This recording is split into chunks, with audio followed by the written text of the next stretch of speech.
Maksudnya ada kemungkinan nilai lain ketika lu lulus mata kuliah MADAS.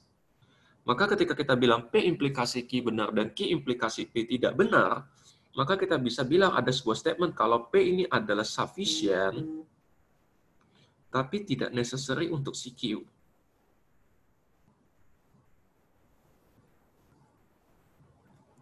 Ya, sebaliknya kita bisa balikin kalau Q adalah necessary, tapi tidak sufficient untuk untuk P. Ya, maka tidak ada logical equivalence di sini. Oke, ini ya contoh paling sederhana ketika kita membedakan bagaimana sufficient dan necessary antar dua hipotesa yang ada. Oke, ada yang mau ditanya dulu sampai sini terkait statement ini? Oke, gue lanjut ya. Oke, kira-kira contoh yang logical equivalence itu kayak gimana? Misalkan gue bilang, hari ini bukan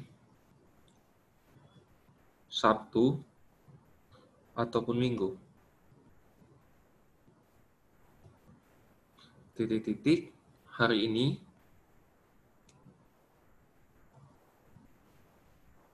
adalah weekday. Nah, ketika kita bilang, bisa nggak sebab karena hari ini bukan Sabtu dan Minggu, maka akibatnya hari ini adalah weekday. Benar, ini bisa menjadi sebab, ini bisa menjadi akibatnya juga. Tapi kita balikin. Sebab karena hari ini adalah weekday, hari biasa, maka akibatnya hari ini bukan Sabtu dan Minggu. Berarti bisa juga dibalik kalau ini adalah akibat dan ini adalah sebab. Maka kita punya statement di mana ini bisa implikasi dan ini bisa diimplikasi kembali. Artinya P implikasi Q itu benar kebenarannya dan Q implikasi P juga benar kebenarannya. Maka kita bisa bilang P akan diimplikasi dengan Q atau equivalence. Maka kondisi statement yang ada di sini kita bisa berbicara kalau P di sini adalah sufficient dan dia necessary.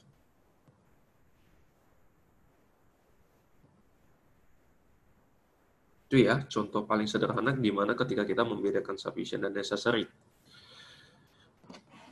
Oke, kalau kita relate, misalkan seperti begini. X kuadrat ditambah, misalkan ini 7X ditambah 10. Implikasi dibilang X adalah min 5. Apakah benar ketika kita bilang berbicara tentang kondisi seperti begini? Jadi misalnya nggak implikasi. Nah, kita diminta buat sebuah implikasinya, implikasi yang benar itu gimana dari dua statement ini? Apakah X kuadrat tambah 7X tambah 10 implikasi X sama dengan min 5? Atau sebaliknya X min 5 implikasi ke X kuadrat tambah 7X tambah 10? Nah, kalau di sini kita harus bisa menganalisa dulu. Ketika kita memecahkan X kuadrat tambah 7X tambah 10, itu berapa kali berapa dan ditambah berapa? Berarti berapa dikali berapa 10 dan ditambah itu 7. Berarti gue bisa bilang di sini adalah 5, di sini tambah 2. Karena 5 kali 2 10 dan 5 tambah 2 7. Maka di sini kita bisa mendapatkan min 5 atau X sama dengan min 2. Oke. Berarti kita punya sebuah statement, ini 10 sama dengan 0 ya. Kita punya sebuah statement kalau persamaan kuadrat ini yang membuat 0, X-nya adalah min 5 atau min 2. Kalau min 5 atau min 2, bisa nggak gue buat implikasi kalau X adalah min 5? Berarti sebab karena X kuadrat tambah 7X tambah 10 sama dengan 0, akibatnya adalah X sama dengan min 5. Ini jawaban yang salah. Kenapa salah?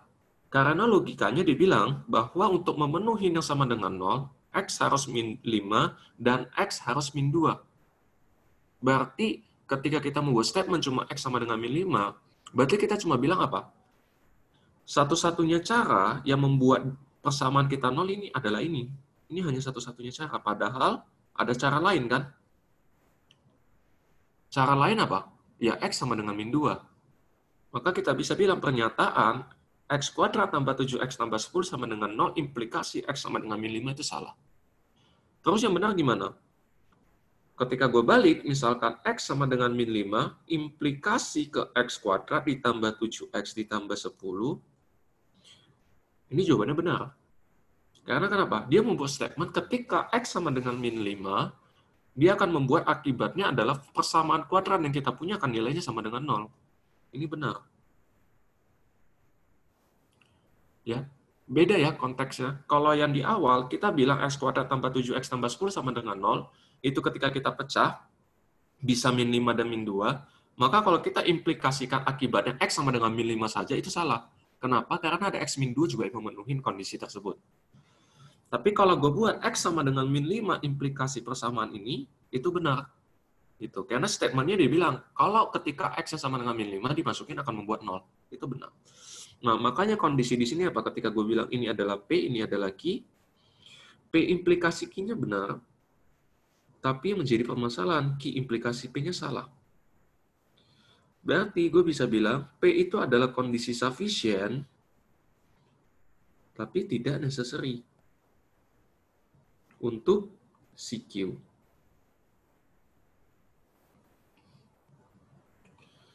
Oke, sampai di sini dulu. Ingat ya, sufficient adalah sebab, necessary adalah akibatnya. Oke, ini sebuah contoh sederhana bagaimana sufficient dan necessary itu bisa sangat berguna untuk kita dalam menganalisa. Nah, jadi misalkan kita ada satu soal ya. Dia bilang ada sebuah statement profit function. Ya, misalkan dia bilang profit function-nya harus misalkan harus seperti begini. Misalkan profit function dia seperti begini. Nah, dia dikasih pilihan, kita diminta menganalisa apakah ini benar atau salah. Misalkan ketika Q, sebentar ya, di atas 150, ini adalah sufficient, tapi tidak necessary,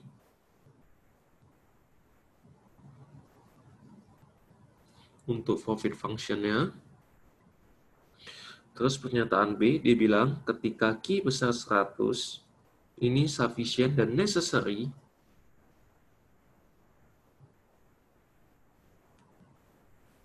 untuk profit function. Terus pernyataan ketiga, dia bilang kalau Q besar 0 adalah necessary tapi tidak sufficient.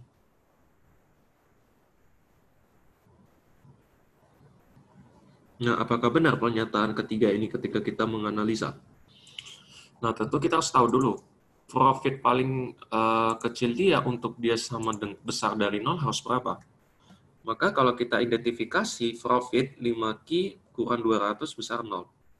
Maka kalau gue pindahkan 5Q besar dari 200, Q akan gue dapat adalah harus besar 100. Artinya, kalau gue gambar secara sign diagramnya, ini adalah Q, untuk si profit yang untuk bisa positif, dia harus ke sini. Ini adalah daerah yang memenuhi untuk si profitnya besar 0. Oke. Nah, sekarang kita harus menganalisa. Dia bilang ketika yang poin A, Q besar 150 adalah kondisi cukup tapi tidak necessary untuk si profitnya. Berarti dia bilang sebuah statement di A seperti begini. Ini adalah 150. Dia bilang ini adalah kondisi sufficient tapi tidak necessary untuk. Berarti gini kan, bahasanya untuk yang A. Dia mau bilang kalau Q besar 150 ini akan implikasi dengan profitnya yaitu yang sama dengan 5Q kurang 200 besar 0. Apakah benar? Sebab kuantitasnya di atas 150 akibatnya profitnya akan besar 0. Benar ya pernyataannya? Karena dia bilang kalau Q-nya di atas 150, pasti profitnya akan selalu positif. Maka pernyataan ini benar. Maka kita bisa bilang Q besar 150 sufficient. Tapi menjadi pertanyaan berikutnya, necessary atau tidak? Ketika kita mau tahu dia necessary atau tidak, kita harus uji kan? Berarti kita balikan. 5Q kurang 200 besar 0, implikasi Q besar sama dengan 150. Apakah pernyataan ini benar? Setelah kita bedah fungsi profitnya, Q paling kecil harus besar 100 kan untuk bisa memenuhi kondisi dia besar 0. Nah, dia bilang implikasinya Q besar 150. Berarti sebab 5Q kurang 200 harus besar 0, implikasinya adalah Q harus besar 150. Ini jelas pernyataan salah. Karena kenapa? Harusnya 100 di atas 100. Karena 100 sampai 150 berarti dianggap soal ini, dianggap hipotesa ini nggak benar. Maka kita bisa bilang, kalau Q besar 150 adalah kondisi sufficient tapi tidak necessary untuk fungsi profit. Ya, ini benar untuk A-nya. Yang B-nya, dia bilang kalau Q besar 100, itu adalah sufficient dan dia necessary. Berarti kalau Q besar 100, implikasi ke fungsi profitnya besar 0, ini benar. Sebaliknya kalau profit besar 0, implikasi Q besar 100, ini juga benar kan? Karena kita temukan bahwa Q-nya harus 100, di atas 100.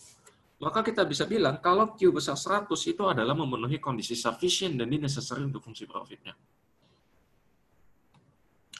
C-nya, dia bilang kalau Q besar 0, dia adalah kondisi necessary tapi tidak sufficient. Berarti dia bilang kondisi yang di poin C-nya itu adalah ketika Q-nya 0. Berarti mulai dari sini. Benar nggak ketika kita membuat statement seperti begitu? Berarti kan kondisinya gini. Profit harus besar 0, implikasi Q-nya harus besar 0. Dia bilang, kalau profitnya besar 0, kuantitasnya harus besar 0. Apakah benar statement seperti begini? Jadi gini ya,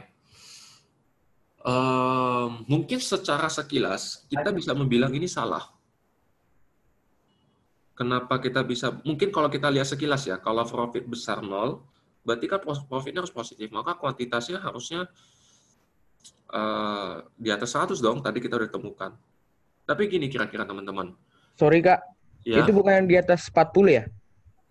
di atas, oh iya benar ya, 200 bagi 5, 100 dong. 40 ya. Oke, sorry. Thank you, Oke Kak. udah bilangin ya. Kalau nggak gue ganti aja. Ini tetap 100. Berarti berapa yang dibagi dia 100, berarti ini adalah 500 ya. Gini aja. Oke, jadi biar statementnya masih sama. Oke, kira-kira seperti begitu ya. Ini berarti, oke. Q-nya. Oke. Kira-kira seperti begini ya. Oke, kalau yang C tadi gue kembali, apakah Q besar 0 adalah necessary condition atau tidak? Jadi gini teman-teman, necessary adalah sebuah kondisi keharusan kan, kalau kita Indonesia kan. Nah, sebuah kondisi dia necessary, berarti bisa kita bilang secara general. Sekarang gini, kalau misalkan fungsi profit 5Q kurang 500 harus besar 0, kita sekarang gini ya, kita nggak melihat angkanya dulu bagaimana. Nah, kalau kita fokus dulu, kita melihat secara umum, kita pasti bisa bilang, kalau profit harus besar 0, maka Q-nya pasti harus positif. Nah, tapi kita belum ngomongin angkanya nih. Berarti, untuk fungsi profit untuk dia bisa positif, kuantitas mau tidak mau pasti harus positif besar 0. Tapi masalah angka itu belakangan. Maka Q besar 0 atau Q positif itu adalah sebuah kondisi perlu untuk bisa membuat fungsi profitnya positif. Maka ini bisa kita bilang dia necessary, benar.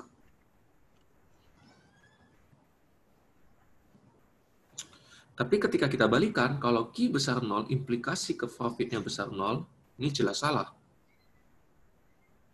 Kenapa? Karena ketika kuantitas besar 0, ketika akibatnya profit besar 0, jelas enggak. Tapi ketika profit besar 0, akibatnya adalah Q besar 0, itu bisa dibenarkan. Gitu. Karena kita melihatnya bahwa Q pasti harus positif nih. Nggak peduli angkanya berapa dulu. Ya, maka kita bisa bilang pernyataan C itu benar ketika dia necessary tapi tidak sufficient. Oke, kira-kira seperti begitu ya idenya untuk tentang bagaimana membedakan sufficient dan necessary. Oke, ada yang mau ditanya dulu sampai di sini? Oke, aman ya. Nah, sekarang sama, gue mau masuk ke topik yang namanya adalah metode langsung, direct, dan indirect method. Kalau gue ngomongin direct method, berarti gimana? Misalkan gue kasih contoh, tadi gue ngambil contoh paling sederhananya adalah Q kuadrat tadi ya, gue ambil contoh yang sama. 7Q ditambah 10, ya implikasi Q-nya adalah min 2 atau Q-nya adalah min 5. Direct method berarti ya kita mengerjakan seperti yang biasa kita lakukan. Berarti ketika kita pecahkan, berarti ini adalah plus 5, ini adalah plus 2. Maka Q-nya sama dengan min 5 atau Q-nya sama dengan min 2, maka kita bisa bilang pernyataannya benar. Ini direct method. Atau kita punya sebuah statement kalau Q sama dengan min 2 atau Q sama dengan min 5, itu akan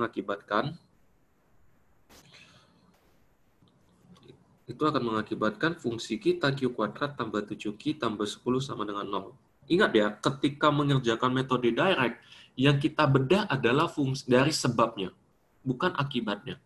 Maka kalau kayak gini, sebabnya kan adalah Q sama dengan min 2 atau Q sama dengan min 5 kan. Maka di sini baru lu bisa masukin. Ketika Q-nya min 2, berarti kita akan dapat min 2 kuadrat tambah 7 kali min 2 tambah 10. Atau 4 min 14 tambah 10 sama dengan 0. Ya, ini benar. Gitu ya. Jadi ingat, untuk direct ataupun indirect, selalu sebabnya yang kita kerjain. Akibat itu hanya terima jadi. Akibat itu hanya sebatas outputnya saja. Tapi untuk kita kerjakan prosesnya bagaimana membuktikan, selalu buktikan dari sebabnya. Makanya ketika tadi sebabnya adalah Q kuadrat tambah 7Q tambah 10, ya gue membedah dia. Tapi ketika sebabnya adalah Q sama dengan min 2 atau Q sama dengan 5, ya kita bisa masukin ke fungsinya. Ini metode langsung yang kita biasa kerjakan. Untuk metode indirect,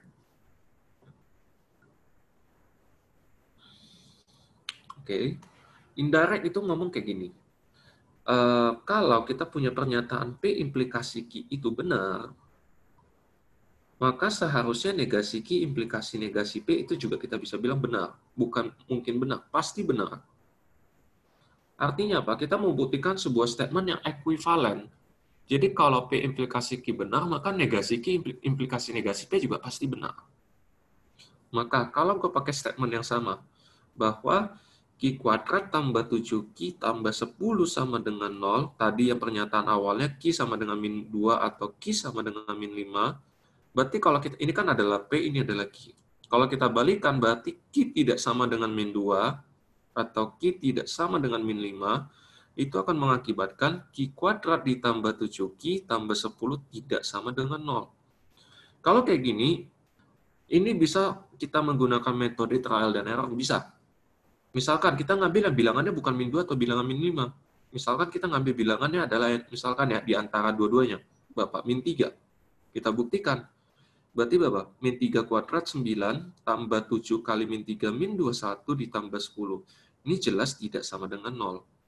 Maka kita bisa bilang sebuah statement yang kita buat negasi P, negasi Q implikasi negasi P, ini juga nilainya adalah benar. Sampai di sini. Oke, sampai di sini dulu. Clear ya untuk masalah direct dan indirect methodnya. Jadi sebenarnya prosesnya sama seperti yang kita kerjain, tapi ini hanya kita membalikan aja idenya bagaimana. Oke. Oke, kalau nggak ada, gue bakal lanjut sekarang. Oke. Sebentar ya.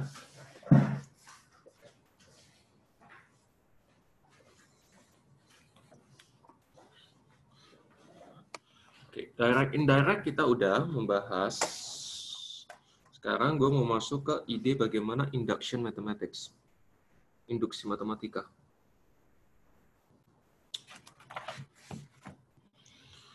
Induction mathematics. Jadi sebenarnya apa sih itu induction matrix itu ya? Jadi kalau gue kasih kalian sebuah contoh, misalkan ada sebuah hipotesa bahwa fungsi dari n, pernyataannya seperti begini. Dia bilang ini adalah fungsi yang akan selalu habis dibagi 9. Nah, induction mathematics itu tujuannya adalah membuktikan validitas fungsi yang sudah statement, jadi fungsinya udah di state, kita menguji validitasnya benar atau enggak sih.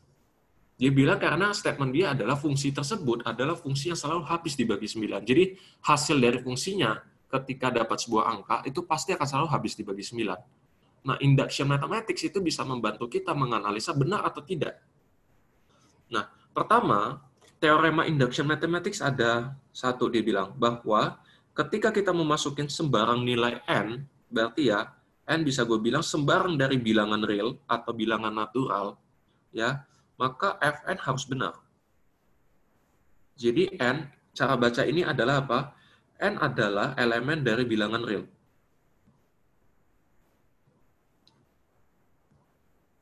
Ya, bilangan real tahu kan semua bilangan yang kita bahas, rasional, irasional, natural dan sebagainya. Gitu. Nah, jadi statement pertama kita harus bisa buktikan adalah ketika n diambil sembarang bilangan, itu dimasukin ke fungsinya, maka akan benar. Dan dia akan mendukung statement yang dia buat. Yaitu statementnya siapa? Fungsi yang akan selalu habis dibagi 9. Berarti kalau gue masukin, misalkan kita ambil sembarang, misalkan ambil 0, berarti berapa? Kecuali 0 ya. Nanti di sini gue lupa tambah satu statement, kecuali di mana n tidak sama dengan 0. Oke, misalkan n adalah 1, berarti kalau kita masukin, berarti berapa?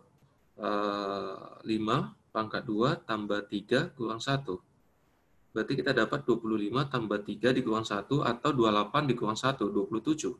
Jelas, 27 dibagi 9 bisa 3. Ketika kita masukin n-nya 2, berarti berapa? Kalau kita masukin 2, berarti 5 pangkat 4 ditambah 3 dikali 2, berarti 6 kurang 1. 5 dipangkat 4 kita dapat adalah 625 tambah 6 kurang 1, kita akan dapat 630. 630 kita bagi 9, itu kita akan dapat nilainya adalah 70. Artinya dari statement kita mengambil bilangan sembarang, ini berlaku teoremanya. Coba kita tes n-1 ya. Kalau n-nya min 1, berarti 5 pangkat min 2 tambah min 3 ya. Berarti 1/25, berarti ini kurang 4. Berarti berapa? Min 4 kali 25, berarti min apa? 1 min 100 dibagi 25. Atau kita dapat min 99/25. Oke, berarti nggak bisa ya. Mungkin gue ganti, ini bukan bilangan real ya, tapi bilangan n natural. Jadi ini bahasanya adalah non-negative numbers. Mungkin statementnya seperti begitu ya. Jadi untuk setiap bilangan n yang non-negative number, dia hasil fungsinya akan selalu habis dibagi 9. Ya, soalnya ketika kita masukin min 1, dia nggak bisa dibagi 9 kan, min 99/25. Oke? Karena min 4 kali 25, iya. Nah, berarti gini, untuk kita tahu bilangan non-negative number, berarti sembarang bilangannya dia 0 sampai hingga positif, itu akan membuat fungsinya selalu habis dibagi 9, berarti ini kan benar statementnya. Maka kita harus membuktikan satu lagi untuk menguji induction mathematics ya. Pengujian satu lagi itu adalah ketika n juga sembarang dari bilangan natural, jadi bilangan non-negative number, maka f di mana n tambah 1 itu juga harus benar.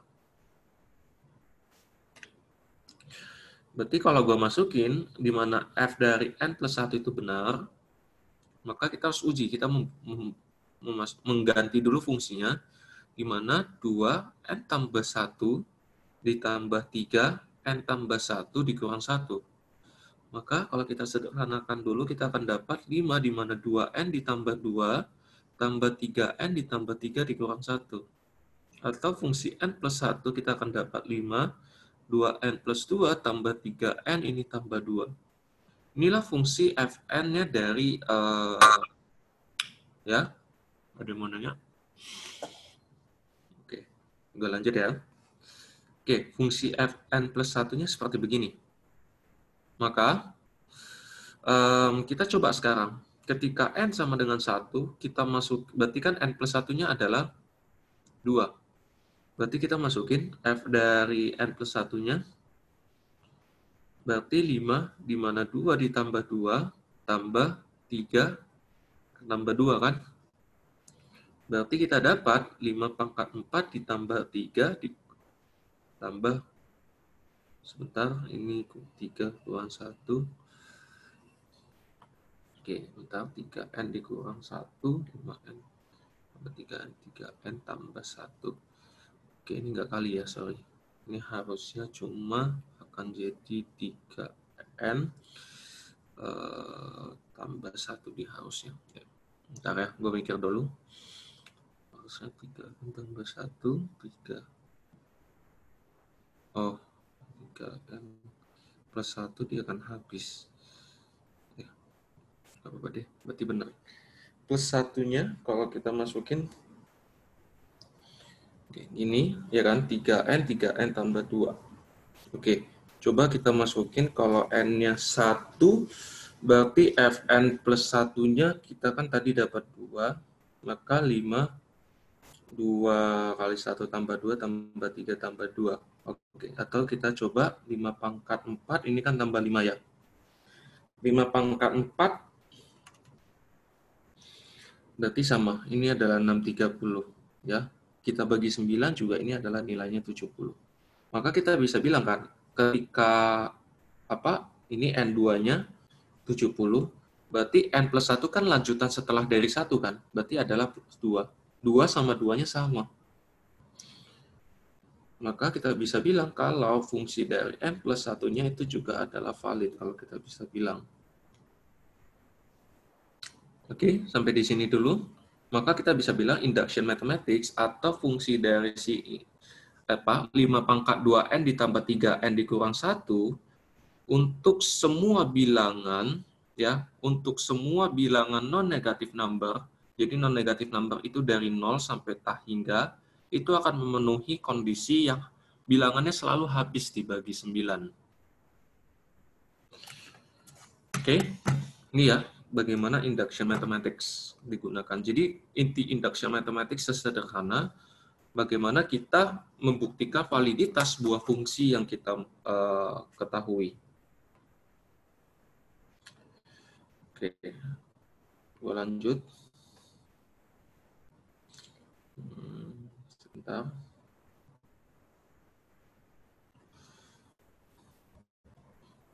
Oke.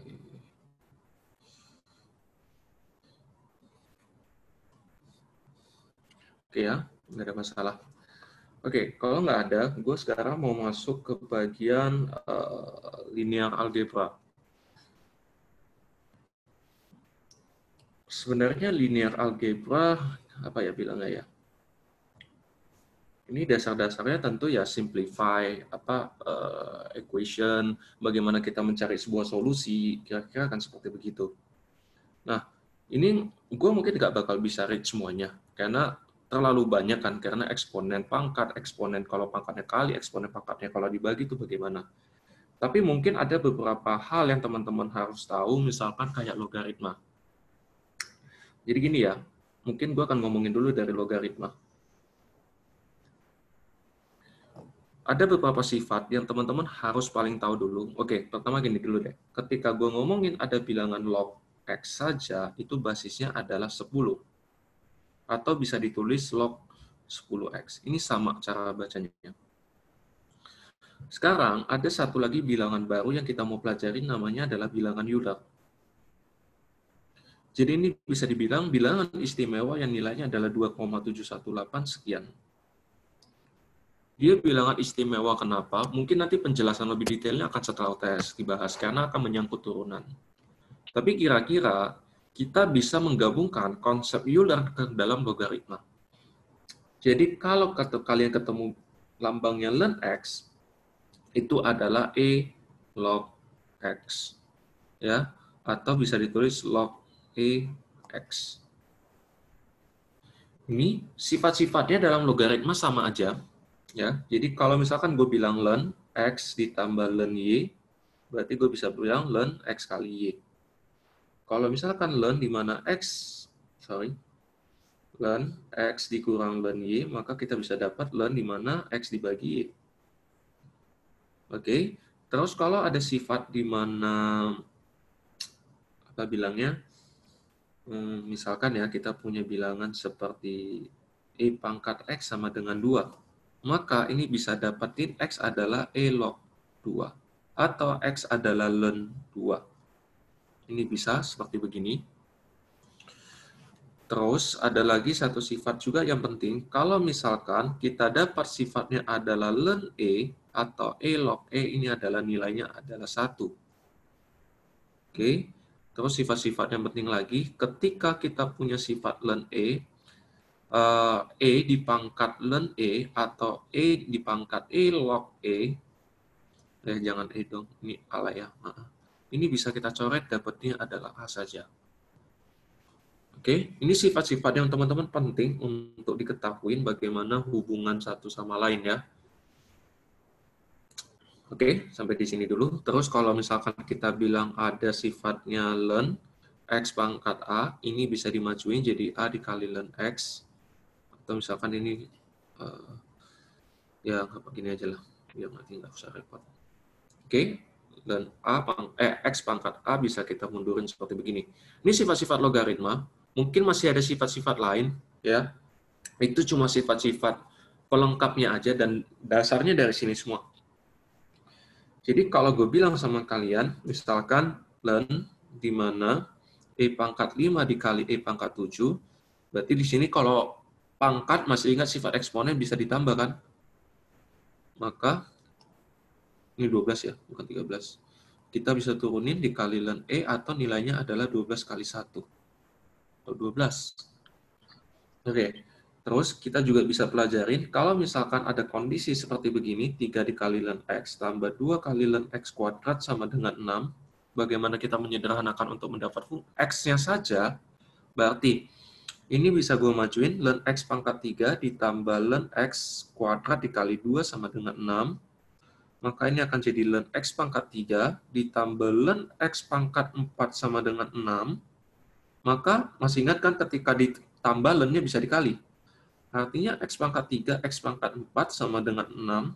Ln di mana X pangkat 7 sama dengan 6. 7 dikali ln X sama dengan 6.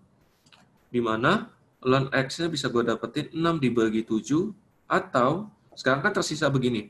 Ln X adalah 6/7. Bagaimana caranya untuk dapetin X sendiri? Maka kita bisa kali dengan E pangkat. Berarti E pangkat ln X sama dengan E pangkat 6/7. Maka kita bisa coret, akan dapatlah E 6/7 untuk nilai dari si X-nya. Oke. Nggak ada masalah ya, sampai di sini untuk terkait ini. Nah, kenapa logaritma itu penting? Ya, sebenarnya sesederhana. Nanti ketika kita ngomong fungsi eksponensial, jadi sekalian aja gue ngomongin fungsi eksponensial, ini sebenarnya masuk relation function, tapi gue kaitin aja sekarang. Eksponensial itu sebenarnya dasarnya ada 2. Kita bisa ngomong discrete, kita akan bisa ngomong continuous. Jadi maksudnya discrete continuous itu gimana? Rate-nya itu discrete, terbatas, bisa kita hitung, atau rate-nya itu continuous. Jadi kalau misalkan gue bilang sama kalian, gue menabung di bank, bunganya dimajemukkan setahun sekali, itu discrete kita bilang. Tapi kalau kita bilang gue menabung di bank di mana bunganya dimajemukkan setiap saat itu kan definisi apa? Terus berlangsung, maka itu kita bilang continuous. Nah, ada beberapa kasus nanti di dalam fungsi eksponensial akan sifatnya continuous. Contoh, harga anggur atau wine. Karena wine disimpan semakin lama semakin mahal kan? Pertanyaannya, pemajemukan wine itu berapa? Kan nggak bisa kita hitung secara eksak, maka kita akan bilang continuous. Terus misalkan harga rumah. Gimana kita bisa tahu harga rumah itu dimajemukan eksaknya? Nggak tahu juga kan, karena harga rumah setiap saat bisa naik terus harganya. Maka itu kita bilang sifatnya continuous. Continuous akan dibahas lebih dalam nanti setelah UTS. Nah, kita akan fokusnya mungkin lebih di discrete. Jadi untuk eksponensial yang discrete, itu ada formula di mana A dikali 1 ditambah R di pangkat T. Di mana A itu adalah initial value-nya, R ini adalah rate-nya, jadi pemajemukannya T itu adalah time. Oke? Jadi kalau gue bilang sama kalian, ada sebuah fungsi, misalkan ya, ada sebuah populasi, di mana penduduknya adalah 10,55 juta pada tahun T0, oke, terus dibilang pemajemukannya adalah 2,17%. Nah, coba, berarti gimana kita membuat fungsinya? Maka kita bisa buat A dikali 1 ditambah 0,0217 pangkat T.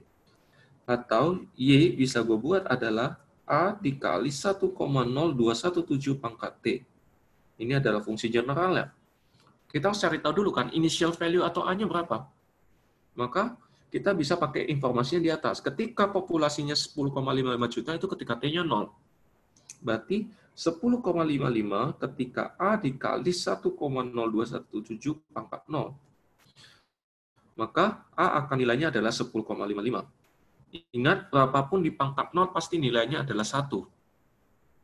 Maka kita bisa buat sebuah statementnya adalah Y fungsi T-nya adalah 10,55 dikali 1,0217 pangkat T. Nah, ini bisa, misalkan kita mau cari T-nya sama dengan 10. Berarti udah tinggal masukin aja kan. 10,55 di mana 1,0217 pangkat 10. Berarti kita akan dapat YT-nya ketika tahun ke-10 penduduknya berjumlah 1,0217 pangkat 10. Oke, kita akan dapat nilainya adalah 13,8 juta. Oke, sampai di sini.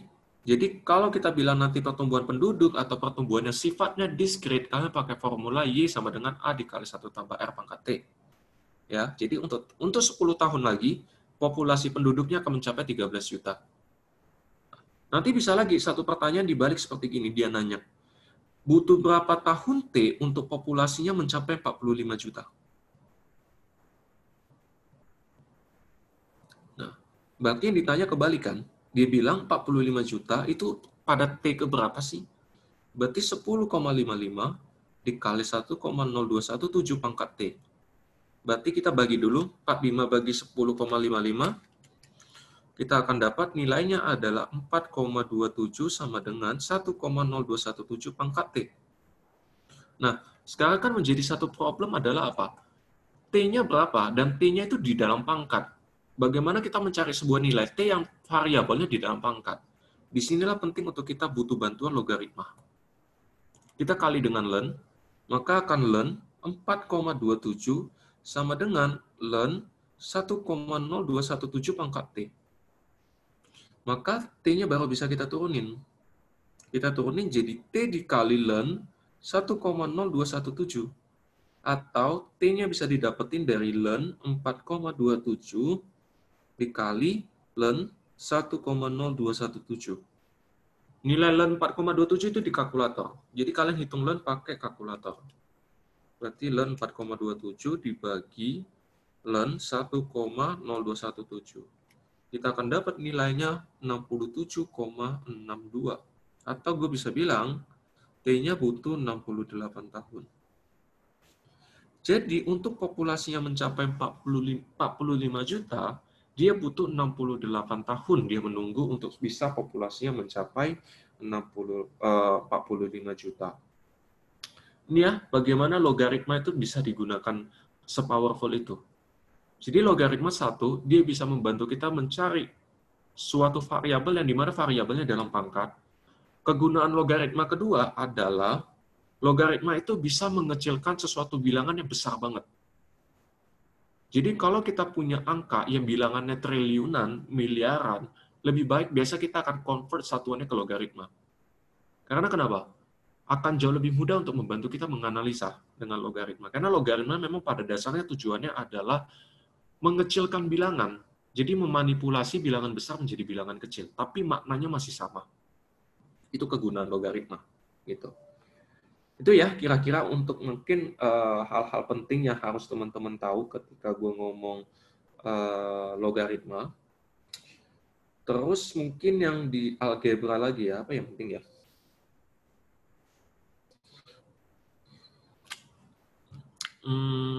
Mungkin ini beberapa sifat ya, mungkin gue lebih jelasin ke sifat aja ya. Jadi misalkan kalau gue bilang ada seperti gini ya, ada A kuadrat kurang B kuadrat, itu bisa kita pecah menjadi adalah A ditambah B, A dikurang B. Tapi ingat satu lagi, ketika A kuadrat ditambah B kuadrat, ini nggak ada pecahannya. Jadi A kuadrat tambah B kuadrat itu berbeda dengan A kuadrat dikurang B kuadrat. Oke, sekarang gini, satu lagi, kita mungkin nanti akan menjumpa. Kalau kita kerjain ini, mungkin kita akan masih bisa. Ini adalah A kuadrat ditambah 2AB ditambah B kuadrat. Ya kan? Nah, sekarang kalau misalkan gue lanjut ke sampai pangkat seterusnya, itu akan jadi kayak gimana? Misalkan A tambah B pangkat 3. Nah, pecahannya akan jadi kayak gimana? Terus kalau A tambah B pangkat 4, pecahannya akan kayak gimana? Nah, disinilah penting untuk memperkenalkan satu istilah, istilahnya, yaitu Pascal Triangle. Ini kan, jadi masih ingat Pascal Triangle? Ini akan sangat membantu dalam menganalisa nanti bagaimana ketika kita punya pangkat-pangkat yang besar. Jadi, kalau gue bilang satu ini adalah 1, dan ini adalah 1, 2, 1, ini adalah 1, 3, 3, 1, 1, 4, 6, 4, 1. Misalkan begini. Sadar nggak sadar 1, 2, 1 ini adalah yang menjelaskan di sini. Ini adalah A ditambah B. Berarti kalau A tambah B adalah A tambah B kan? 1, 1. Maka itu menjelaskan yang di sini. 1, 1. Yang 1 itu adalah apa? A tambah B pangkat 0. Ini pangkat 1. Maka dia akan nilainya adalah 1. Berarti kalau A tambah B pangkat 3, berarti nilainya berapa kalau berdasarkan di situ? A ditambah B pangkat 3, maka 1 dikali A pangkat 3 ditambah 3 A kuadrat B tambah 3 AB kuadrat ditambah 1. Ini seperti ini penulisannya. Jadi, lihat urutan abjadnya dari A paling besar, A-nya turun, terus B-nya dari paling kecil, B-nya naik. Maka A pangkat 3, A pangkat 2, A pangkat 1, A pangkat 0. B pangkat 0, B pangkat 1, B pangkat 2, B pangkat 3. Seterusnya akan juga berlaku seperti begitu. A tambah B pangkat 4, maka kalau gue ikut yang di sini, berarti pertama adalah A pangkat 4 karena dikali 1, terus 4, A pangkat 3, B-nya naik, pangkat 1, terus 6, A pangkat 2, B pangkat 2, terus 4, di mana A pangkat 1, B pangkat 3, ditambah 1, A pangkatnya habis, B pangkat 4.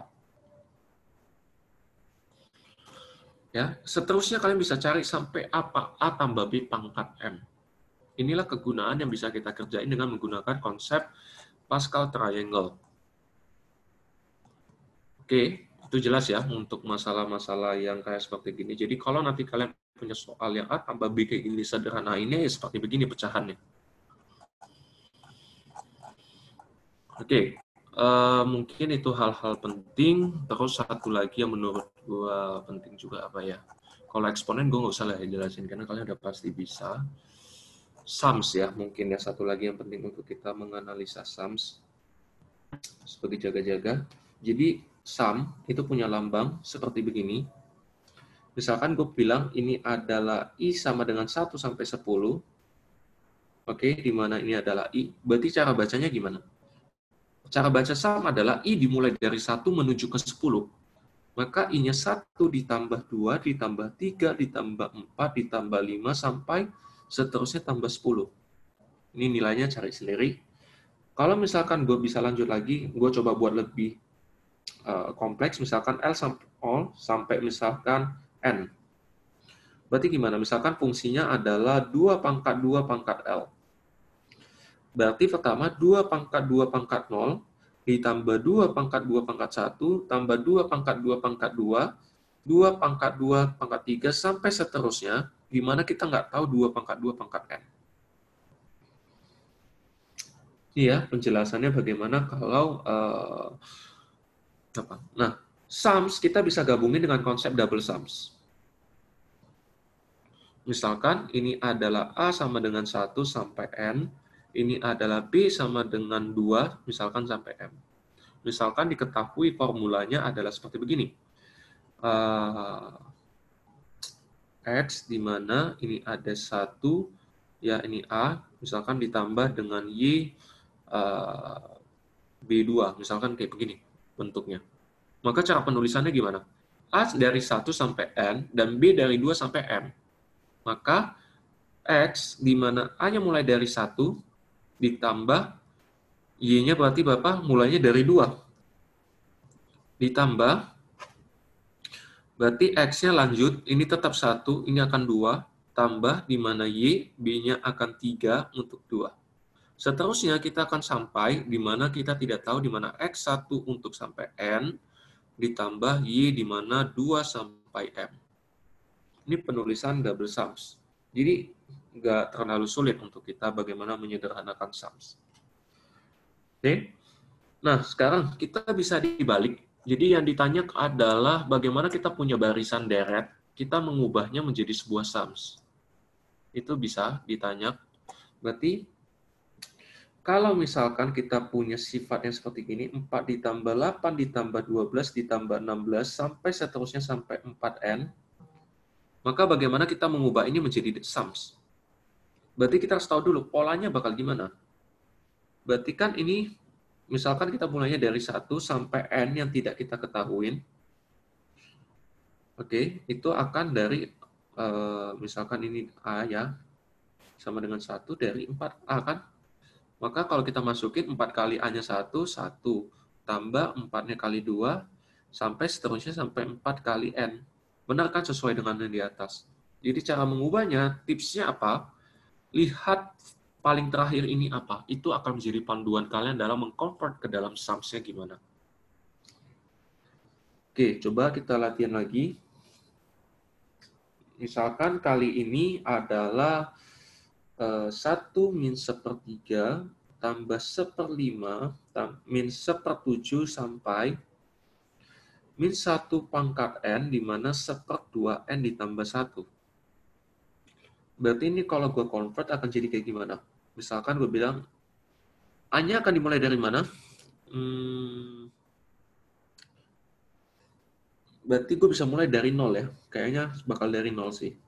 Sampai N yang tidak tahu di mana min 1 pangkat A 1/2A ditambah 1. Karena kenapa? Gue mulai dari 0. Coba lihat, karena hasil awalnya 1.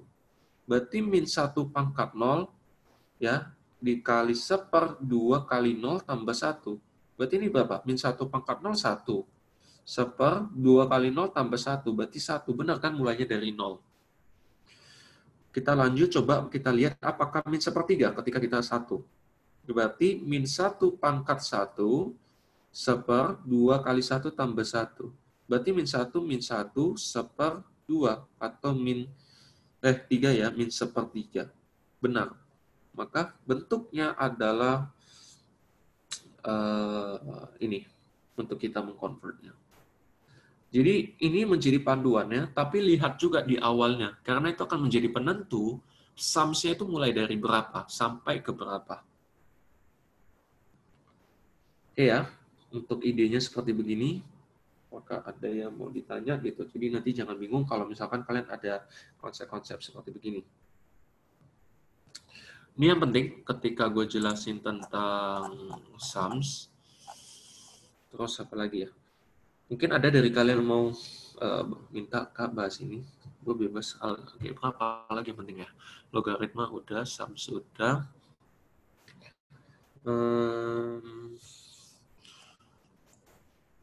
Mungkin coba ya, gue lagi mikir sifat-sifat sih yang paling kita coba sedikit eksponen lah ya. Misalkan kalau gue bilang sama kalian ini ada bentuknya seperti begini ya, misalkan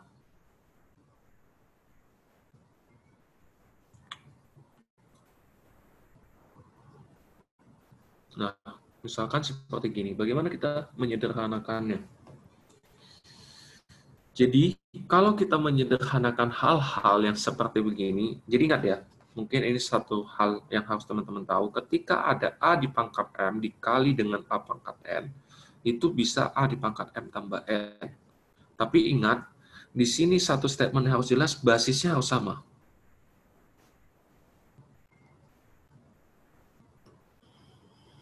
Oke, itu hal-hal yang penting. Terus ketika A dikali M, rupanya dipangkat lagi dengan N, ini maka dikali. Oke, itu penting. Nah, terus kita juga ada penting lagi yang biasa orang terkecoh adalah M pangkat A di mana dikali dengan N pangkat A. Ini gimana? Maka kalau kayak begini perkalian, maka MNA-nya bisa kita tarik keluar begini.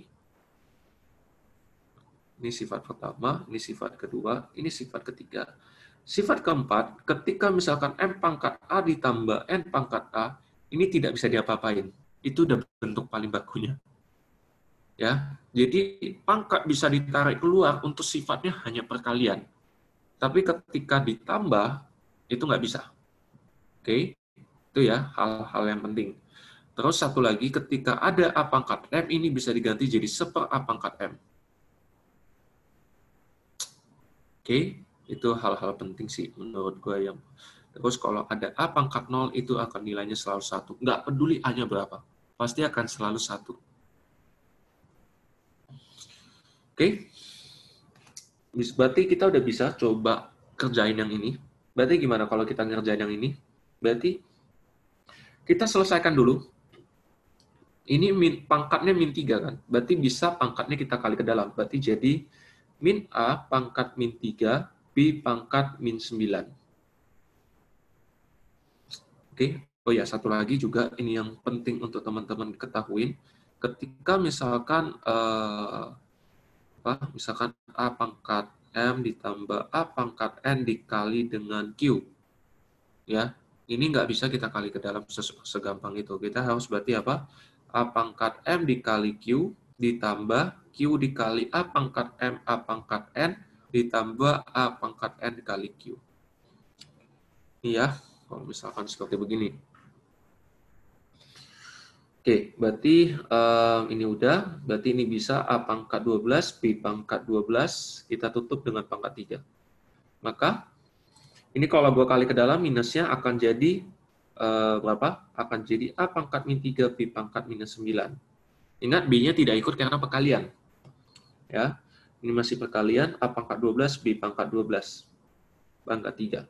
Maka ini bisa gue ganti, berarti jadi A pangkat min 3 kali A pangkat 12, berarti jadi A 11/9, ya, di mana B pangkat 11/9, 3 dikali 3. Maka kita bisa dapat A pangkat 27, B pangkat 9.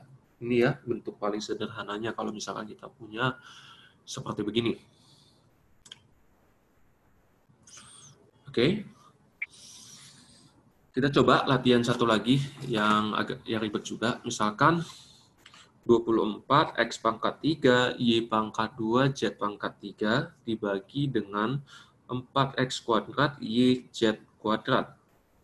Maka gimana kita sederhanakannya? Ya udah 4 dibagi 24 kan 6. X-nya bisa kita naikin jadi 1 karena X pangkat 3 kurang 2. Y-nya juga bisa jadi 1, Z-nya juga bisa 1. Berarti jadi 6 dikali X dikali Y dikali Z. Ya, ini sifat-sifat eksponen yang harus mulai terbiasa ngerjain hal-hal seperti begini. Oke lah ya, untuk gue rasa mungkin untuk linear algebra kita cukupkan dulu karena waktu kita terbatas. Jadi menurut gue yang paling penting eksponen, sum, sama logaritma ini dikuasai. Oke, gue akan pindah sekarang ke himpunan atau set. Set itu yang paling penting ketika kita berbicara adalah pertama elemen. Ya, ketika gue ngomong adalah X adalah elemen dari A, berarti yang penting ingat ketika ini bacanya adalah X adalah elemen dari set A. Berarti X itu adalah salah satu bagian dari set A. Kira-kira begitu ya cara bacanya. Terus kalau misalkan ada A subset B, maka ini kita bilang A subset B. Maka kita bisa bilang kalau set A adalah bagian dari set B. Satu lagi yang harus teman-teman tahu, huruf kecil biasa berbicara tentang elemen di dalam set. Kalau huruf besar, itu akan berbicara tentang set. Jadi jangan istilahnya, maksud gue huruf kecil dan huruf besar itu jangan kebalik-balik. Karena itu bisa dua definisi yang berbeda. Huruf kecil biasanya akan berbicara tentang elemen atau anggotanya. Tapi kalau, bukan, ini mungkin jangan elemen lah ya, member lah. Tapi kalau huruf besar itu akan berbicara tentang set. Oke. Nah, mungkin ini subset. Ada satu lagi namanya adalah proper subset. Bedanya apa subset dengan proper subset? Jadi gini, sebenarnya sama aja. Ini masih berbicara set A adalah bagian dari set B.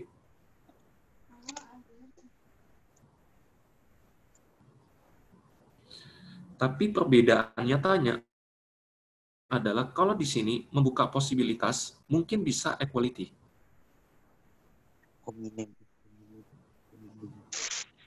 Di sini tidak bisa equality. Equality maksudnya apa?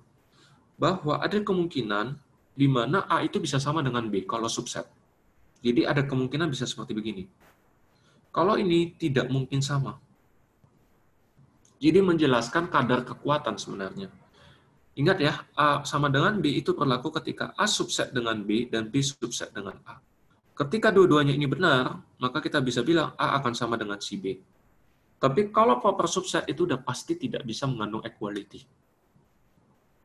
Makanya kalau gambar subset itu ada dua kemungkinan.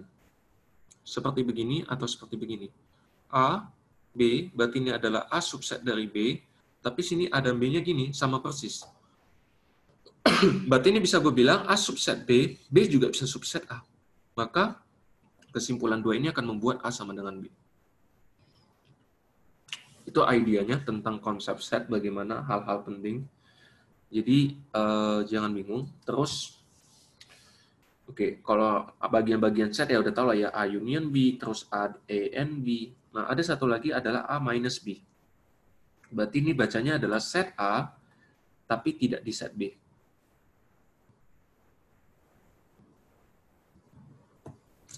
Oke, maka ya ini penting dulu untuk diketahui seperti begini. Ya, cara bacanya.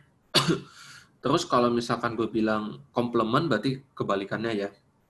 Terus ada satu istilah-istilah lagi, kalau misalkan nanti teman-teman jumpa kayak begini atau begini, ini namanya adalah disjoint atau null set. Artinya apa? Ya setnya nggak ada gitu atau kosong gitu ya. Oke, mungkin kita coba sambil latihan ya terkait ini akan masuk ke konsep kardinalitas. Oke, kardinalitas itu gimana? Jadi gini, idea dari kardinalitas. Jadi kalau misalkan gua punya ada NA-nya adalah 420, NB-nya adalah 316, NC-nya adalah 160, terus dia kasih tahu A dan B-nya adalah 116, NB, A dan C-nya misalkan dia kasih tahu 100, NB dan C-nya adalah 30, terus N, A, dan B, dan C itu adalah 16, terus dia kasih tahu N universalnya itu 1000 ya.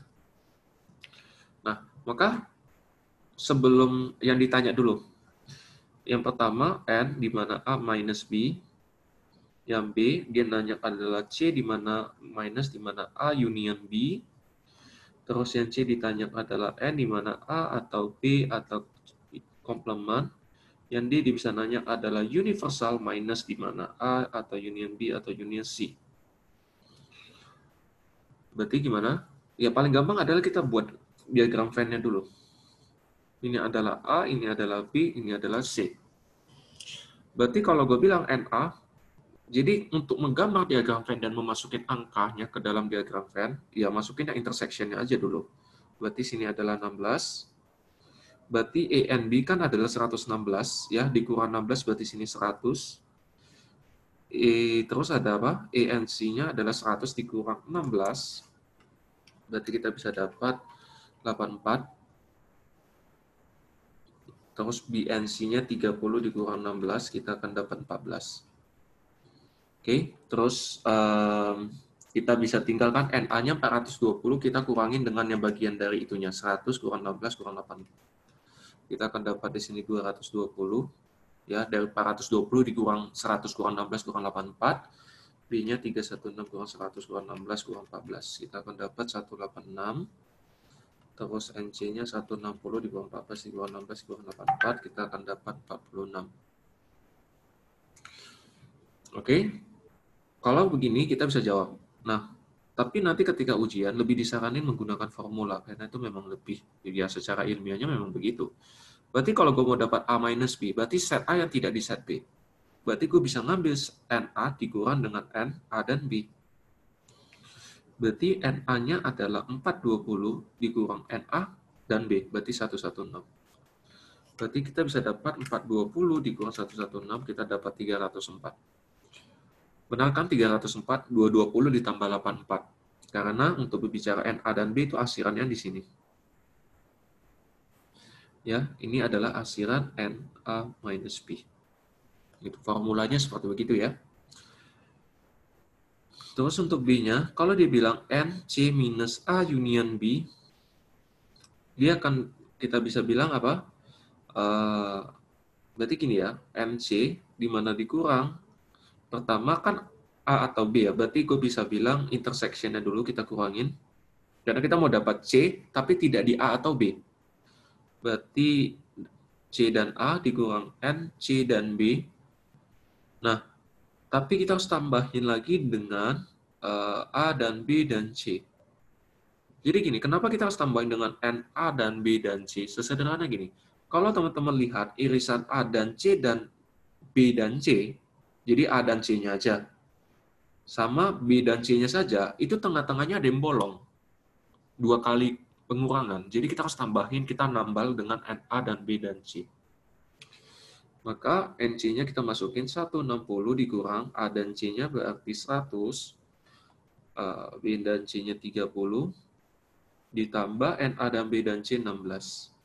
Berarti kita kurangin, kita dapat 46. Sesuai kan? Karena yang ditanya soal itu yang di sini. Ini adalah yang ditanya sama dia. 46. Oke. Untuk jawaban C, ini agak sedikit panjang. Berarti kita bergerak dari N universal, berarti N, A union B union C, ditambah N di mana A union B union C komplement.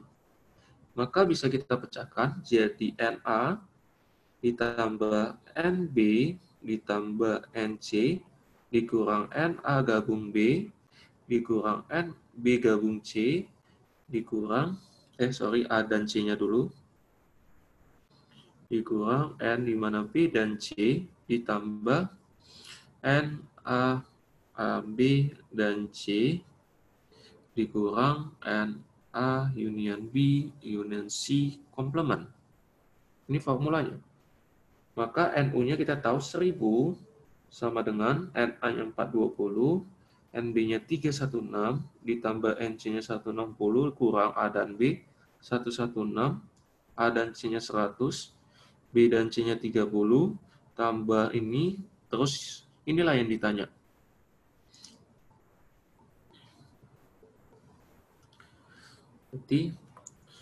Jadi kalau di dalam fan, NA atau B atau C komplement berarti dia di luar lingkaran, tapi masih di dalam bagian universal.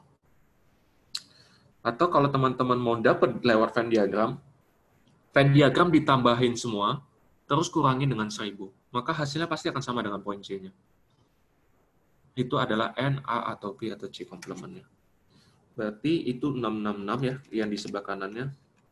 Kita dapat dari sini adalah N, A atau B atau C komplementnya adalah 334. Itu ya. Terus untuk poin D-nya, untuk N universal dikurang dari A union B union C. Ini maka bisa kita pecah jadi N dikurang A union B union C atau 1000 dikurang 3 union B union C itu 666. Kita akan dapat 334 juga. Jadi Ini adalah nama lain bagaimana berbicara tentang konteksnya yang ini. Oke ya. Sampai di sini cukup jelas untuk yang kardinalitas. Gua nggak mau lama-lama dulu. Oke, gue masuk ke relation and function.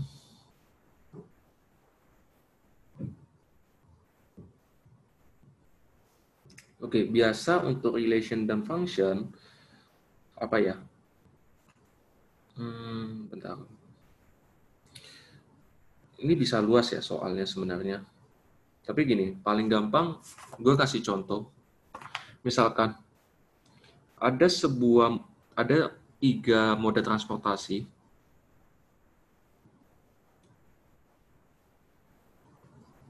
Misalkan moda 1 itu cost-nya adalah 100 dikali Q. Moda 2, di mana ini cost-nya adalah 4.000 ditambah 20 Q. Moda 3, ini adalah cost-nya adalah 5.000 ditambah 15 Q. Nah, pertanyaan dia adalah yang A, gambarkan. Yang B, dia nanya adalah tentukan moda transportasi yang murah. Moda transportasi paling murah pada kuantitas-kuantitas tertentu.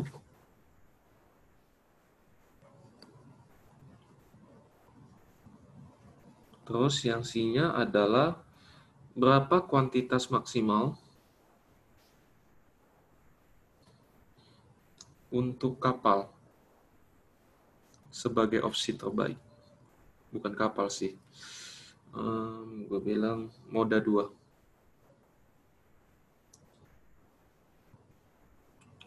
Oke. Jadi gini ya, kalau misalkan kalian punya 3 fungsi seperti gini. Pertama dia nanya kalian adalah gambarkan dan kira-kira hubungan ketiga-tiganya bagaimana. Di sini teman-teman harus tahu dulu, ada konsep yang namanya slope sama konstanta.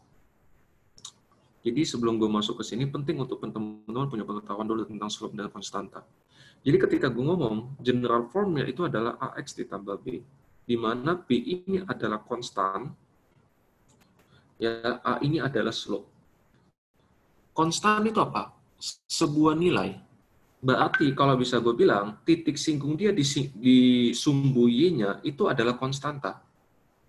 Dia seperti begini, tapi ada 2 kemungkinan dia bisa seperti begini juga kan. Ini sama-sama AX tambah B. Tapi pertanyaannya, apa yang membedakan kedua garis seperti begini? Ketika ini gue bilang sumbu X, nih sumbu Y. Maka disinilah peran bagaimana pentingnya slope bermain. Slope itu apa? Gradien kan, atau kemiringan. Berarti gue bisa bilang, kalau kita naik garisnya itu ke atas, maka pasti gradiennya akan positif. Maka kita akan bisa bilang, A akan besar 0. Terus, ketika kita juga bisa bilang, kalau negatif, dia kecil 0. Nah, sekarang ada satu gambar lagi yang bisa menjadi pembeda. Apa yang menjadi pembeda ketika garisnya seperti begini? Nah, kira-kira seperti begini. Ini titiknya. Mereka semua sama-sama naik. Tapi ini semua juga sama-sama berbicara A-nya besar 0. Nah, disinilah penting kita melihat apa? Bagaimana kekuatan dari nilai gradien. Maka, gue bisa simpulkan sesuatu hal seperti begini. Ketika suatu garis semakin curam, ya, kita bisa bilang bahwa slope atau yang kita punya, kemiringan yang kita punya itu akan meningkat. Ya, berarti kalau slope kita tinggi, dia akan peningkatannya naik banget. Tapi kalau slope-nya rendah, dia akan peningkatannya lebih landai. Makanya, kalau sampai satu titik kita punya garis yang datar seperti gini, misalkan, gue pakai warna lain, misalkan ini adalah sebuah garis gini ya. Nah, misalkan garisnya seperti gini. Ini adalah AX tambah B. B-nya di sini. Nah, tapi ketika garisnya normal, maka ini akan A-nya sama dengan 0. Maka kita akan punya fungsinya adalah Y sama dengan B. Oke. Maka kita udah punya pengetahuan tentang bagaimana membedakan gradien dan slope. Maka kita bisa menganalisa soal ini. Sekarang pertanyaannya, mana yang slope, mana yang konstanta? Berarti gue bisa bilang, paling gampang membedakan mana slope, mana konstanta, slope pasti ada ditemani endogennya. Berarti ini slope, ini slope, ini slope. Sisanya konstanta. Oke? Nah, berarti ketika kita membedakan moda 1, moda 2, moda 3, mana yang paling tinggi peningkatannya? Moda 1 kan? Nah, tapi kalau kita perhatikan titik awal mereka, siapa paling tinggi? Moda 3 kan? Karena ketika Q-nya sama dengan 0, moda 3 paling tinggi cost-nya. Terus moda 2 dan moda 1. Oke? Nah, maka kalau kita bisa membuat, kita kan kira-kira bisa mulai sebelum gambar, kita bisa bilang, walaupun moda 1 lebih kecil daripada moda 2 dan moda 3 di awal, tapi moda 1 akan menyusul kan? Kenapa? Karena peningkatan slope-nya tinggi banget. Maka gue bisa menyimpulkan bahwa moda 1 pasti akan berjumpa moda 2 dan moda 3 di satu titik tertentu. Terus kita lihat moda 2 dan moda 3. Moda 2 kan lebih rendah kan di awal dibandingkan moda 3, tapi moda 2 slope-nya lebih tinggi daripada moda 3. Artinya, moda 2 satu hari juga akan berjumpa dengan moda 3 di satu titik. Maka, sebelum kita gambarkan, teman-teman harus cari keseimbangannya dulu, bagaimana antara ketiga moda ini. Berarti gue seimbangkan dulu moda 1 dengan moda 2. Kapan mereka berjumpa? Berarti 100 Ki sama dengan 4.000 ditambah 20 Ki. Berarti kalau gue pindahin 80 Ki sama dengan 4.000, berarti Ki akan dapat adalah 50 ya. Oke. Terus moda 1 dengan moda 3, berarti ini adalah 100 Ki sama dengan 5.000 ditambah 15 Ki. Berarti kalau kita pindahin, ini adalah 85 Ki, 5.000. Maka Ki-nya akan kita dapat 5.000-nya dibagi dengan 85. Atau kita dapat nilainya adalah 58,82. Oke, terus moda 2 dengan moda 3.